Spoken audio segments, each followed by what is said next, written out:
with the Arcane Bear. Welcome. Today I'm interviewing Steve Demos. He's the founder of White Wave, which was the company behind Silk Soy Almond Milk. We're talking kind of about sacred capitalism today. I believe would be a good title for everything from our past conversations. Yeah. I think it'd be best. I met Steve at my house party. Came in very unnoticeable person, except for how funny you were. How funny you were. You were always cracking me up with pretty much everything you had to say. So you instantly caught my attention with just your comedic value and your humor into life. You made things a lot more fun. You're always a pleasure to have over. Thank you. That's a real compliment. I'll take that one. Yeah. I'll take it and run. So I'm glad we get to sit down today and share your story with everyone. I mean, our audience is still small, but just to continually create content is what we're going for, and share the value of communication and stories. That's money and currency to us. So my first question is, how did you get started with White Wave, and what kind of led you down that path? Ooh, boy. We're going all the way back to when I was quite young, and I was living in India. I discovered some scriptures that described how to make a livelihood that were written by the Buddha. And I was very deeply into meditation and yoga at the time. It altered the course of my life, and I embraced this concept coming out of a capitalist family. That was a great role model, but I embraced this concept of conscious, sacred capitalism at the time to prove to myself that there was nothing really wrong with capitalism. There was something wrong with people's decisions. and inherently, the system is fine. It's people who had the issue. So I had been in India for quite some time at that point, on and off a couple of years. And I returned within 2 weeks of having a bit of an epiphany, and was looking for a product that met my definitions of what the Buddha called right livelihood. And it happened to be soy. Complete protein, widely raised, could feed humanity, low on the food chain, ecologically acceptable if it was raised properly. So I borrowed $500 and started White Wave. Wow, that's a nice capital investment to start with. I thought it was. It was a good capital investment. Borrowed $500 that we turned into quite a business. I remember the last time we spoke, you told me that you had first started selling it at your Tai Chi classes. That's correct. So were you teaching those Tai Chi classes? No, I was a student. I moved to Boulder, Colorado in 76, after having been back from India for just a short period of time. And I was, at the time, into the esoteric, meditation, Tai Chi, and yoga. And they were teaching Tai Chi at the Naropa Institute in Boulder, and that's what took me there. So when you first started selling the soy, was it a milk yet at this point, or was it just soy by itself? It was tofu. It was tofu. Yeah, it was tofu, and then I began making tempeh, and then I began turning it into a number of other things. We had a delicatessen called the Cow of China. The Cow of China. The Cow of China, and it was complete vegan, 1978, and it was a total vegan deli. We made almond milk, we made cheeseless, dairyless pizza, tofu, soy milk, number of other things. So it was kind of almost like a restaurant at first. No, it was a walk-in deli. Oh, deli, okay. Yeah, it was a walk-in deli, and there was a cooler case there that had some salads that we made, and some mock tuna, missing egg salad, a couple things that you could make out of tofu. We were looking for an acceptance point for this product. We knew that it met all our criteria for right livelihood, but there was nobody looking for it. We had a product with no consumer. Right. We were looking for a consumer, and we were looking on how to meet them. What were they looking for? Right. Yeah, that's smart to try to meet the demographic, because there was no space in the market at that time.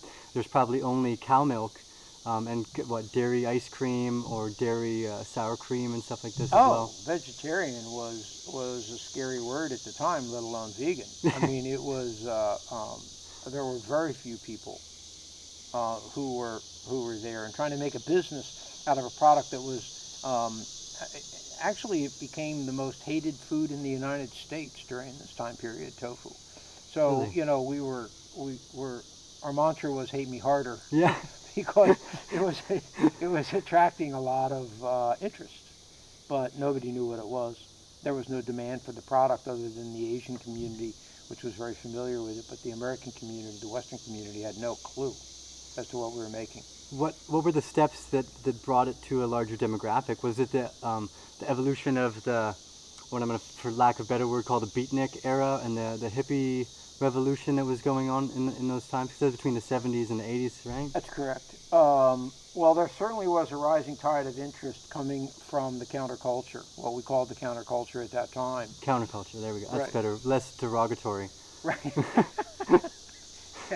Yeah, the counterculture. So that was the rising demand left over from the 60s, the Back to Nature movement, and all of that, back to the earth. So that was our primary target for consumption. Actually, what gave the credentials to soy was the U.S. government, USDA, approving it as a benefit food, legitimate, scientifically verified benefit, which at that time was a reduction of cholesterol. And that took it right to the moon in terms of interest. Certainly not scale, but all of a sudden a lot more people were interested in the product because of this. Was there anyone for the USDA to go through that? Was there anyone heading that research at the time, or was it just something they stumbled upon? I can't answer that honestly. To the best of my knowledge, it was inside USDA. I don't know if the Soybean Association in the United States at that time was promoting it or not. We heard 2 years in advance that it was going to be legitimately claimed as a health benefit food, and that we knew once it hit the PR, Yeah. media, that there was going to be an increase, an uptick in interest and popularity. So the goal was be prepared, be on the shelf. Right, right. Get ready for the waves that are coming, essentially. Well, you're either going to be there or you're going to hand it over to somebody that's larger than you. Yeah. Because it was mainstream media that was doing this. So whether it was the New York Times or 2020 News or anything like that, it was legitimate media at the time that was endorsing this food as this has healthy benefits. You should pay attention. Yeah, you had a free publicity team running out the door for you. You can't create demand. You can only meet demand. Right, and it's way too expensive to create demand, and I don't know that any company really can, but on rare occasion. But if you show up and give the consumer what they're looking for, then you're on target. Nice. Yeah, expectation of the demand too, knowing that this is something that was going to happen was of great benefit to you, No I'm question. sure. Yeah, no question. Yeah.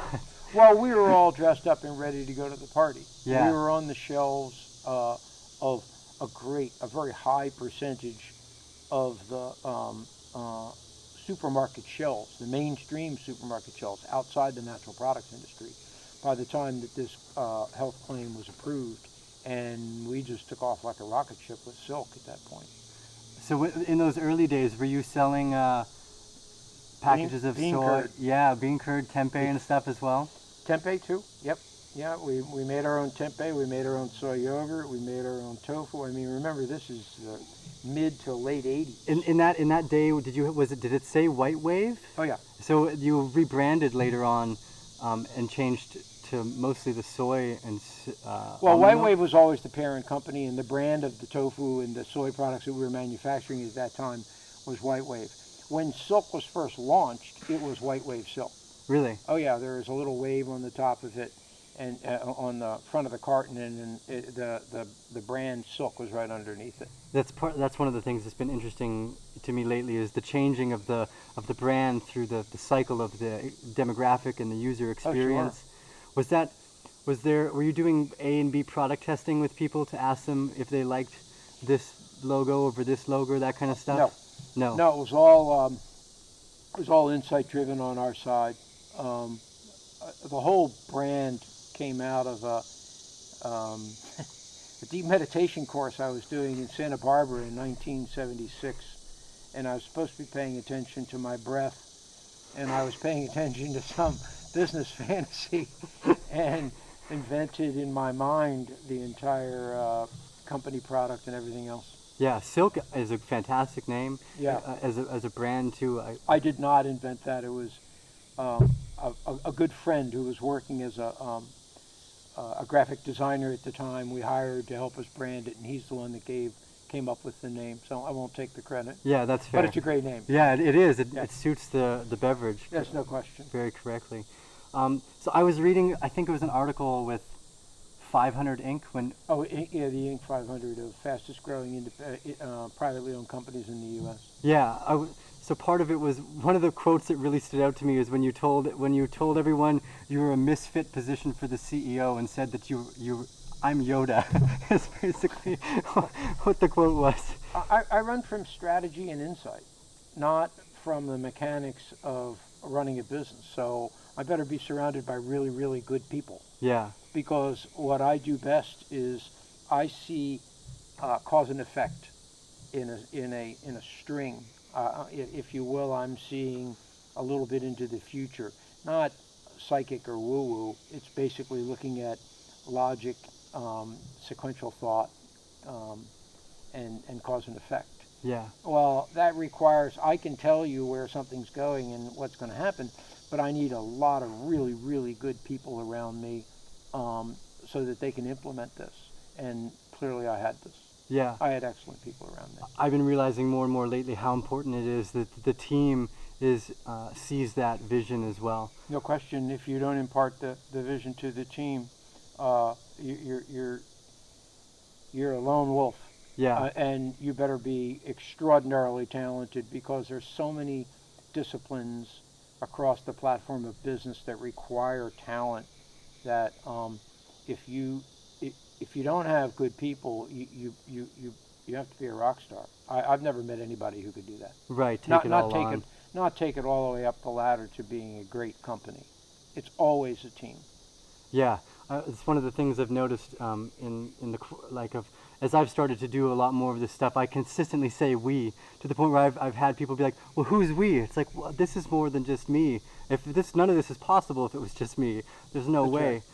Right. Yeah, that's right. I find myself often saying we, even if it is just my own personal actions nowadays. I'm just used to that habit. So when you were a misfit for the CEO position, it said you went. That doesn't mean I left it. No, I kept the position. You went traveling, and they asked you. You were kind of met with the dilemma of being a face, or where you wanted to sit in the company for a little while before you formed. What Next Foods is what it was. Is the next company that evolved. Yeah, I left White Wave. The history here is very briefly that. The company White Wave was acquired by a larger company, Dean Foods, and after a period of time of operating inside this large corporation, they wanted to bundle together a few of their different divisions, their consumer product, branded consumer product companies, and put them under one roof. And I was given the responsibility at that time as the CEO of that whole branded company. It was not a good fit for either side. There were some products that I philosophically wasn't aligned with. Right. Nothing wrong with them, just I wasn't philosophically aligned with them. And I don't think they were aligned with working with a maverick. So I scared them, basically. Yeah, that's fair. So, I left the company and I traveled around the world for a little while. And I convened a bunch of people in the mountains in Colorado to determine what's the future of food. And we came to, what now is known as nutritional density, and the varying meal occasions where certain things would be consumed, whether it was a beverage or whether it was a solid food. But the key to human health was controlling the gut. And we came up with an item that had clinical studies behind it, a probiotic that it categorically changed the health of humans if they gave it enough time. So I embraced this and co-founded Next Foods, but I refused to show up and participate on the management level because remember, this all started with the concept of sacred business, right livelihood. Yeah. And I needed to see right livelihood verified without the dependency upon a personality. It had to work on its own merits. And so I said I'd be involved in it. I would play Yoda, but I wouldn't show up on the playing field to take the credit or not, and see how well it could go. Nice. See whether we could verify right livelihood for one more time. Yeah. So Next Foods now has the brand of Goodbelly Probiotics. That's correct. And what kind of products do you got? I haven't. Well, we started with a. Well, first of all, I don't make money off animals. Oh, nice. I just do. I've never have and never will. Poe doesn't enter dog contests. I don't make money off Poe in a talent contest. No. So we produced a probiotic fruit juice, and fruit juice shots with a vitamin supplementation in them.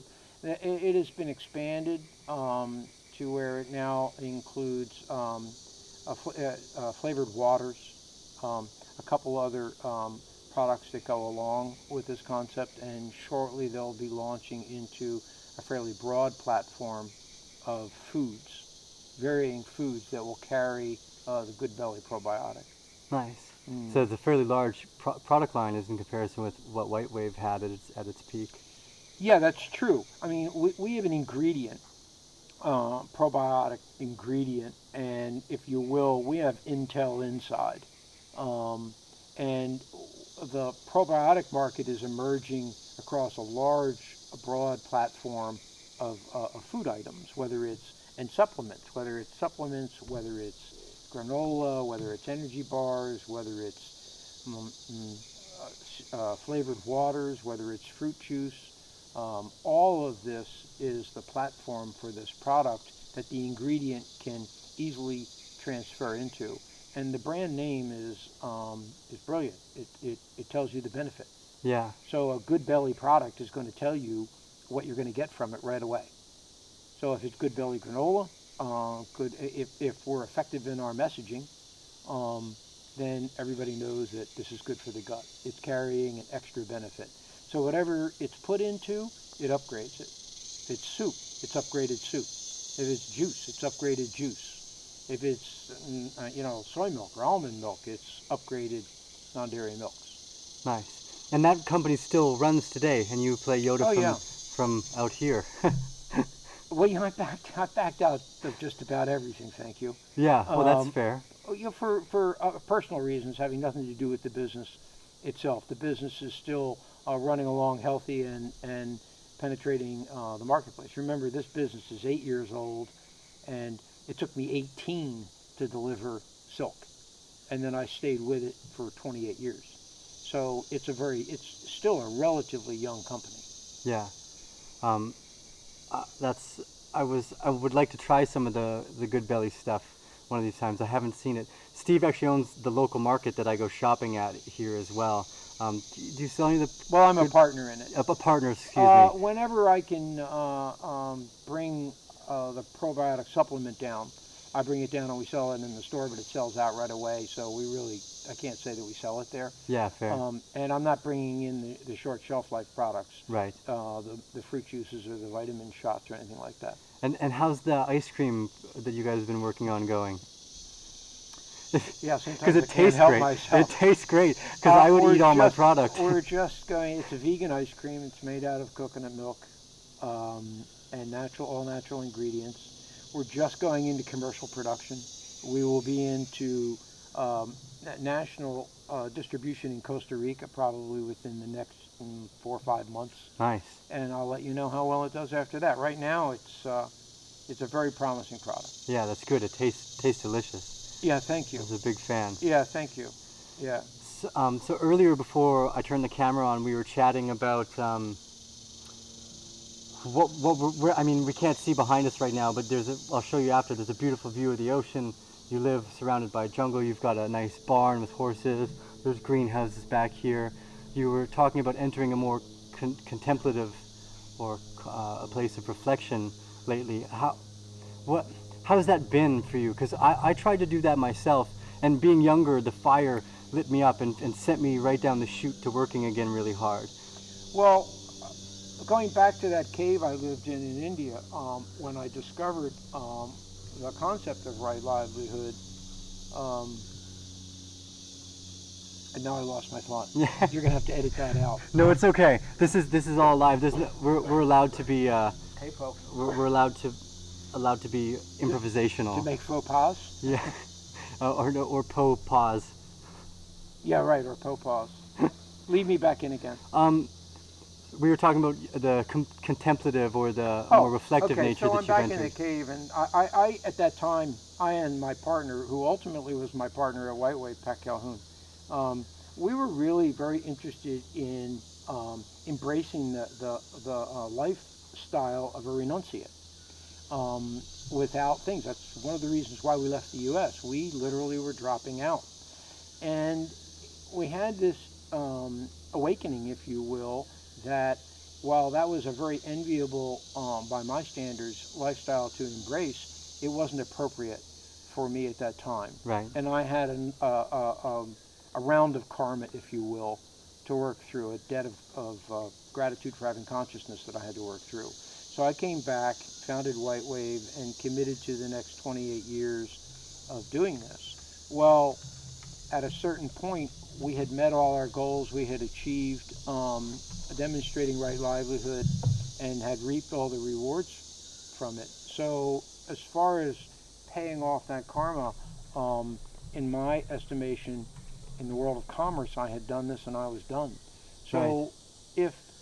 If you're not preoccupied with making a living, proving your ability to achieve, to accumulate, then what do you use your consciousness for? Well, what is it? And I don't know that we were put on the planet to be money-making machines. There may have been a higher calling for the use of our awareness. Absolutely. So I have decided within the last couple years, last year or two, that I wanted to withdraw as much as possible from the world of commerce and investigate that world of consciousness without a preoccupation with what society tells us we should be doing, out making a living and getting rich. Well, you definitely earned yourself the space and the time to do it. Yeah, I did. I'm very aware that we did this properly. Yeah. And we did. And we're shameless in our acknowledgement of it because we did it properly. We shared our benefits. We created no ill will. We created no harm. So if there is a sacredness to business, we came as close as we were capable of coming to it. And this is the reward, is choice. The choice of, well, okay, here you are. What do you want to do? Well, I could do it again. Well, what's that prove? I mean, am I going to prove to myself what I already know? Right. So I shifted gears and have been investigating this contemplative state. And I was trained by very qualified teachers, qualified by being in a long lineage of traditional teaching. And I was trained in various disciplines in India when I was there. So now I'm just reinvestigating them and bringing them back to life. Nice. Mm-hmm. Yeah, it's a pleasure to be able to have these conversations, because I thought I was, like I was saying, I thought I was able to enter the contemplative state at the age of 30. I did that for maybe about 6 months before the universe lit a fire under my ass and told me to go. I tried to enter that state too early. That's exactly what I did. Karmic debt. Right. That's where I was when I was, living in Rishikesh, and we were convinced that we were going to be, American renunciates. And the insight was that it was inappropriate. We were in the householder phase, if you will, of life, and it was time to go back and pay your debt. Yeah. Pay the debt for being here. The moral responsibility to take care of yourself and give back. I believe that's what you came to. Yeah. Right. That's good motivation and inspiration, because Sure. it seemed so something like you could grasp so easy. It's just to relax and to enjoy this stuff. Does the howler monkeys have something to say about that too? I guess they do. Yeah, right. Good luck. So I think we're about 30 minutes now, but I hope that we can actually sit down and do this again, because I know you've got a lot more. Oh, sure. A lot more there that I'd love to dive into. I just wanted to get the first. Actually, one more quick question, and if you don't mind me asking, the last time we hung out, you showed me the present that you bought yourself when you sold the company. Right? It's a Buddha, I believe, like with a missing hand. Can you tell me a little bit about how much you sold White Wave for when you moved out, and the story about the Buddha, because that was something that I wanted to ask further about, if you don't mind me asking. Well, it's public knowledge. I mean, a third of the company was owned at that time by Dean Foods, who we had taken investment from. So they were the acquiring company. The total value of the company was $289 million. Nice. And we received, we being the management team and the family that had invested in it, we received $189 million of it. Damn. So, the first thing that hit me was, oh my God, I've got a lot of money. What do you want to do with it? And the norm is go out and buy a Porsche. And, yeah, exactly. A Lamborghini or something. Right. And I went to Asia just because I wanted to go see some cities over there, Hong Kong and a few others, and bought myself an 8th century Buddha statue as my indulgence. Fair. Right. I really like that story, because so in my industry right now, there's a lot of people that are hoping to make millions of dollars, and they all have their eyes on Lamborghinis or some useless toy. And I really appreciate that aspect of what you did. That your proof of concept also led into the proof of work, and that your proof of work lies in almost museum-like pieces in your house.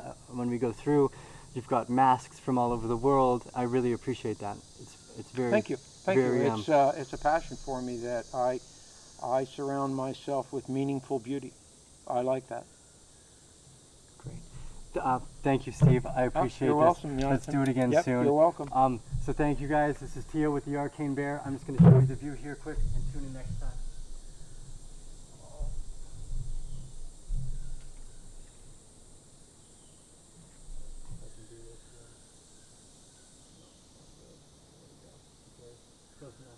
Have a great day.